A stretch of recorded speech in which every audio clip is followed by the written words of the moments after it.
I support universal healthcare, preferably implemented in a single-payer style system, as you see in countries like Denmark and Sweden. Now, this is a position that has become a lot more common in America, thanks to politicians like Bernie Sanders pushing the Overton window of our political discourse more to the left. But many still find the idea contentious for reasons I completely understand. As I said in my last video, I was once a Ron Paul-style libertarian. It wasn't too long ago I found the notion of government-run healthcare completely absurd and something that should be avoided. My shift into the left in this realm was slow and gradual, so I'll try to be as brief as possible in explaining how I went from being an enormous skeptic of this public policy to one of its ardent supporters.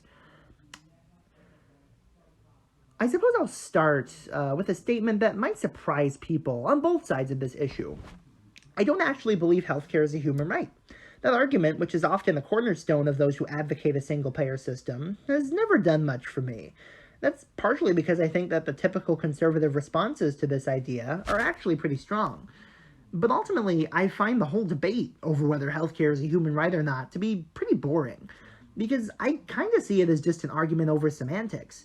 A service doesn't have to be a human right for a government to provide it. No one would say, for instance, that you have a human right to roads or firefighters.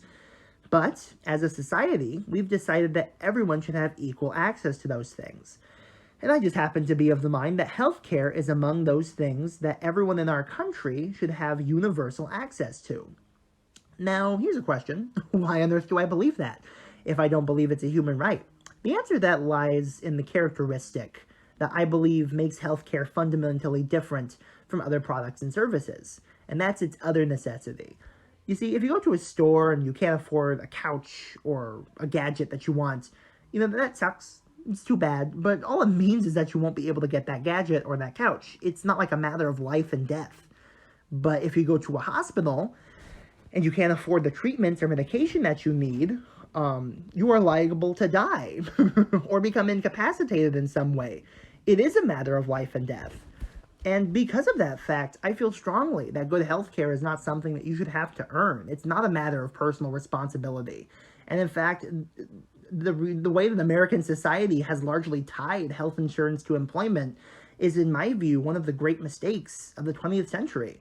I'm of the mind that it should instead be tied to you being a tax-paying citizen. And that isn't a crazy Looney Tune idea. I still hear this all the time. The claim that universal health care or a single-payer system is this nutty, unworkable, pie-in-the-sky public policy proposal. And I'm sorry, it's an argument that I can't take seriously because it just isn't true. Basically, every single one of our industrialized allies in Europe, Asia, and elsewhere have had universal health care and have made it work for decades.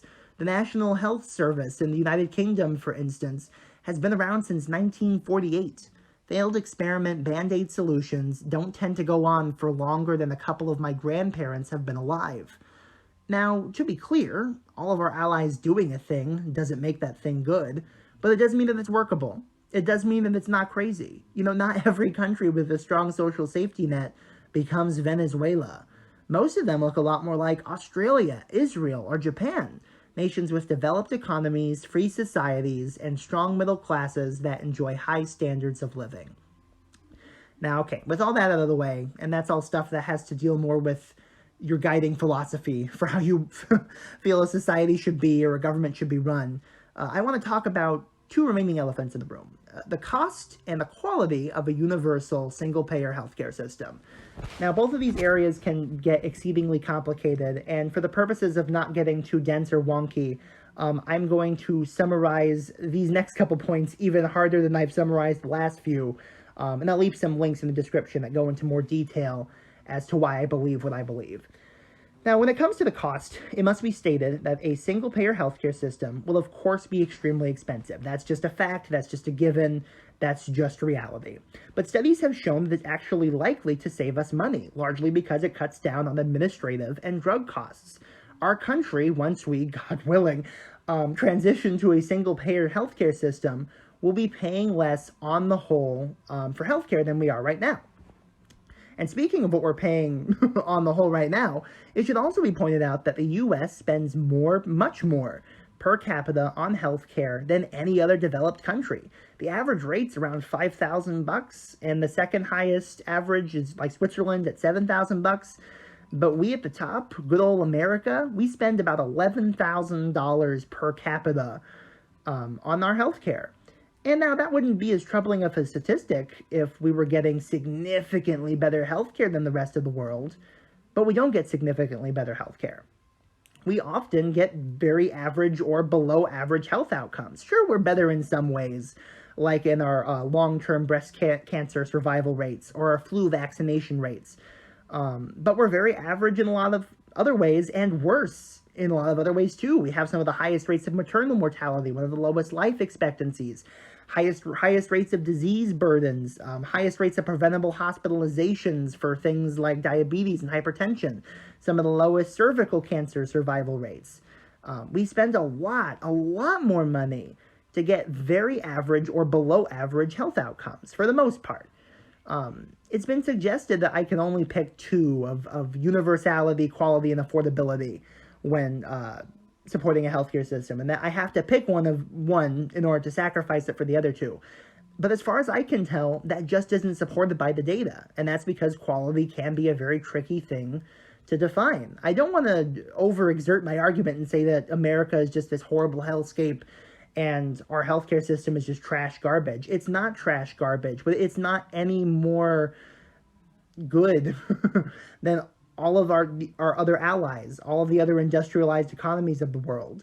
The idea that our healthcare system is significantly better to be blunt, it's just American exceptionalist fiction. It just isn't true.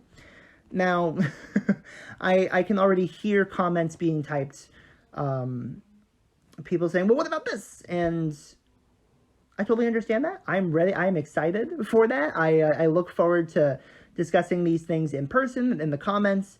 But this is where I'll stop for now. Maybe I'll do a follow-up video at some point, fleshing out some more of my thoughts. This video was mainly meant to just be a kind of bare bones sort of summary, as all of these woke centrism videos are, a kind of just summary of where I'm at right now at this point in time. But yeah, I don't want to go down too many.